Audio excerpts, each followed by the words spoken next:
Yan guys, magandang araw sa inyong lahat mga kalapatids. Bali, nagmotor lang ako, mag-toss ako ng kalapati o mag-training dito sa Pandan Real. Narito yung mga warriors ko. Bali, 8:50 ng umaga. Relax ko lang muna. Dito ko siya ikukuha. I-release dito sa gilid na itong creek, dagat dito. Yan. Yan dito. Para maganda yung release nila, mataas at makita agad nila. Oh. Bali doon pa sila uwi sa lugar ko sa General Nakar, Barangay Pamplona. And guys, magandang kwan dito mga kalapatids. Magandang magtus dito, talagang kwan. Kaso ang problema rito, yung sa nabalitaan ko ay marami raw ditong mga falcon, kaya normal yan, kasama sa training yan. Kasi pag sa karera hindi nila alam kung anong kanilang sasapitin, talagang kailangan galingan nila. Yan o, ganito kataas ang gilid dito. Yan, magandang lugar to. Mga gustong punta rito, mag local tourist, magandang lugar to, itong Pandan Real na ito.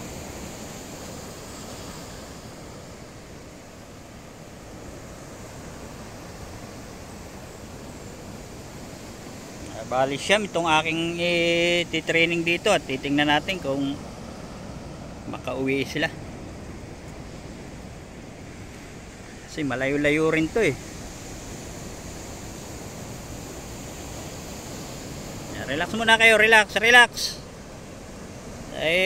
Nagmotor lang tayo mahangin. Yan, titingnan ko kung alin dito yung makakarating talaga ng maaga. At hindi rin naman kalayuan to, bali nasa 40 kilometers air distance, kaya sigurado kakayanin to sila. Bali i-release ko na.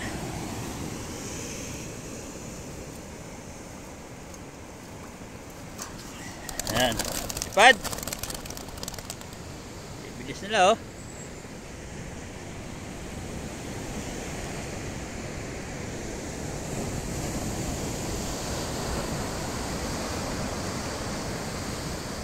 Sila malayo-layo na rin mga kalapatids. At ngayon ay titingnan ko na lang kung sino unang makakarating pagdating ko roon sa bahay. Yan, layo na agad nila oh. Hindi ko na din makita. Ayan na. Sige mga kalapatids, i-update ko kayo pag kung nakarating din yung mga warriors ko.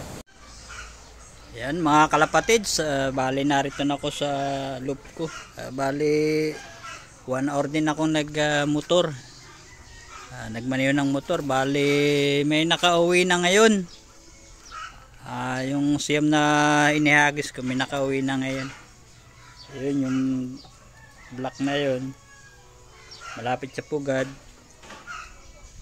Yung red bar, tapos yung checkered, yung red bar uli, tapos yung creasel, tapos yung isang yun na nasa ibaba na blue bar.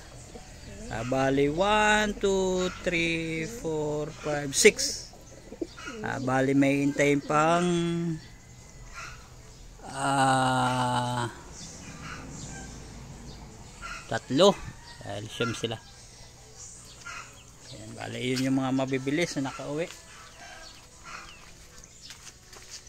Ayan mga kalapatids, maganda kasi yung panahon dito. Bali 1 week na maulan, kaya naghagis ako ng kalapati para nagtos para kuan. Ma-practice naman sila o ma-training.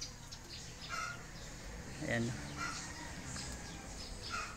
At may nakakauwi na rin pala rito sa aking mga kalapate. Ayan, hanggang dito na lang mga kalapatids yung aking video na ito. At sana na may nagustuhan ninyo. Sa mga baguhan dyan na hindi pa nakapag-subscribe, subscribe kayo.